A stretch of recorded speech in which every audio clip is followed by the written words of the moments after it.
Niwashukuru pia wajumbe wote ambao wameweza kufika katika kikao hiki katika halmashauri yetu ya Lushoto. Kwa kweli ni jambo la kipekee, sijawahi kuona kwetu. Maana niliona barua ile lakini sikufikiri kama anafanya Lushoto. Kwa hiyo nishukuru sana kwa kuchagua Lushoto kama mje mkae hapa kwa ajili ya kikao hiki muhimu kwa ajili ya ustawi wa elimu yetu. Viongozi walipofika wakasema jambo mlilokutania hapa kwa nini taaluma yetu inashuka? Na mmechagua eneo la Lushoto ambapo kwa kweli tuna hiyo changamoto hasa kwa elimu msingi.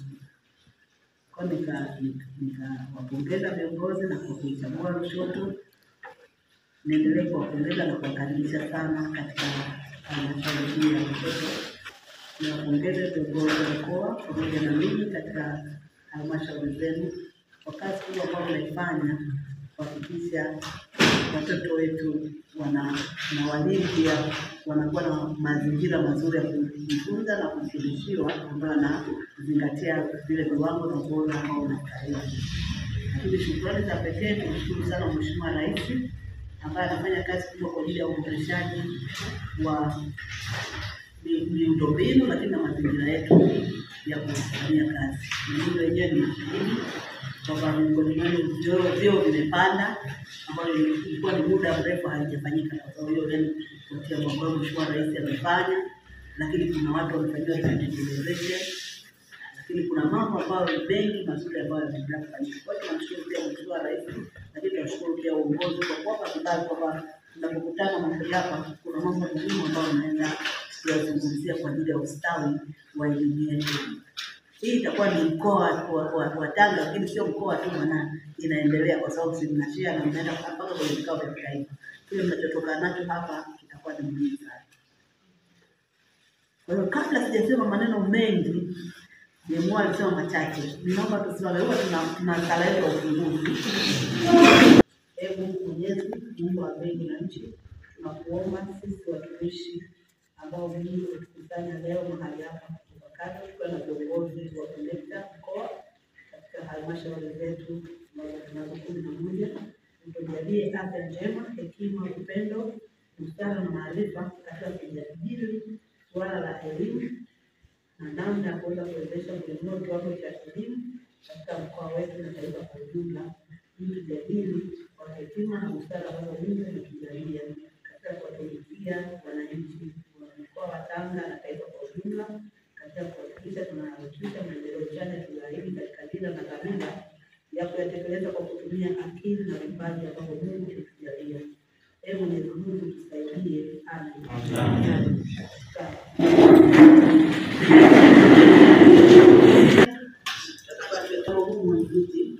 Kufika mahali hapa jambo zuri kama tulivyosema tunapokutana. Kwa sababu tunapokuwa na umoja tunakuwa na tija, na Mungu anasema na Mungu uzima na baraka Mungu anakukaa pamoja kwa umoja. Ni jambo zuri, niendelee kuwapongeza. Lakini pia tunapoendelea katika majadiliano haya nilijaribu kusema kwamba tuangalie ni kweli tunalisababisha nini, kwa nini taaluma yetu inashuka. Kuna ripoti ambayo imetolewa kwamba katika hiyo ripoti nilihitaji hao watu walikuwa na watu wengine wanipatie, lakini inaonekana kwamba ufundishaji walimu wanaofundisha ni 30%. 70% hawafundishi. Wanakuwa busy, anaweza kafika ofisini lakini muda mwingi atautumia kwa ajili ya kupiga story, mwingine anataka na simu. Kwa hiyo ni muda mwingi anaupoteza. Mwingine anaingia darasani hajafanya maandalio lakini amedownload na notes zake, anajua hawa ni darasa la 7, amedownload, anafika darasani kwa anawapa. Wakati mwingine anaweza kumpa mwanafunzi aandike au yeye mwenyewe anaandika, kwa kimaliza kuandika wanafunzi wanapoendelea na ile kazi anarudi kuandika, atakaa yuko busy. Ukifika utamwona yuko darasani lakini kwa uhalisia hayuko darasani. Lakini tukaamua 30% ndio wanaofanya kazi. Kwa ile commitment haipo. Kwa hiyo niombe sana pia hilo mlifuatilie na mimi niweze kuona. Na huyo kufika kazini, ndio nidhamu inaanzia na wewe kiongozi. Kwa wewe ni afisa elimu kata katika ile kata zetu zingine zina zaidi ya shule 7, 10 na inakuangalia wewe tu kiongozi. Sasa kiongozi kwanza haukai kituoni. Pili, unapofika unafika kwa ule muda wako, yani kituo, maana kwa muda wako utafika kwa mtendaji wa kata, lakini utasaini pale, lakini utaweza kukuta labda hata mtendaji wa kata na yeye, yani wote mnakubaliana nyinyi viongozi. Kwa hiyo hamna hata muda wa kusaini, hapo hata kuwafuatilia walimu wanafanya nini, hata kujua changamoto zao, wala hamna. Utaingia kwa muda wako, ukimaliza labda saini kata, mtendaji wa kata mmeshakubaliana amekuona, wewe unatoka, wala haufanyi kile kitu kinachofanya.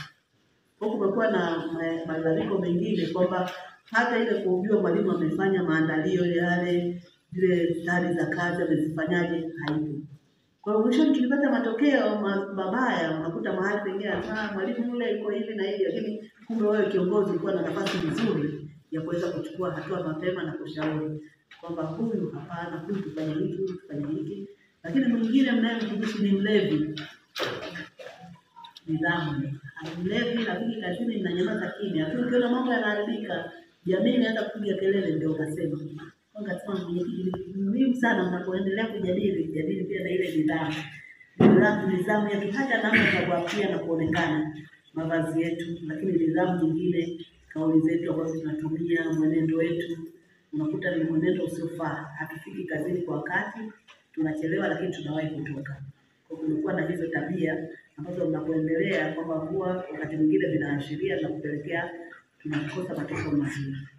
Lakini jambo lingine ni yale mahusiano katika nidhamu. Kumekuwa na malalamiko na tuhuma nyingi kwamba mwalimu anakuwa na mahusiano na mwanafunzi. Wakati mwingine maafisa elimu kiongozi mtaweza kuona, kwa sababu pia unakuta walimu sasa hivi wengi umri wao hautofautiani sana na wale wanafunzi wanaokuta. Unakuta kama ni age zinaendana, lakini najua sisi kama walimu tuna maadili yetu ya kazi. Kwamba ni mahusiano ya mwalimu na mwanafunzi. Lakini si vinginevyo. Kwa hiyo zile nyingine inawezekana zikawa kweli au sio kweli, zinafikisha yale matokeo mazuri ambayo wanakusudia. Swala lingine katika swala hili ambalo tutaenda kujadili ambalo inawezekana kama ni changamoto, ni jinsi ambavyo amesema ile uwawa unapokuwepo, uwawa mmoja wa wazazi na wanafunzi. Mahali pengine na walimu, mmoja wa walimu na wazazi. Mahali pengine wazazi hawako tayari. Hawapi ushirikiano walimu. Walimu hata wakiwa na mambo yao mazuri, wala walimu hawapati ule ushirikiano kwa wazazi, kwa wanakata tamaa. Lakini tukumbuke kwamba kazi yetu ni ya wito. Kwa hiyo tunatakiwa tuendelee kufanya bidii, kwa sababu tunajua mwisho wa siku tutatoa hesabu ya kila ambacho tumekifanya.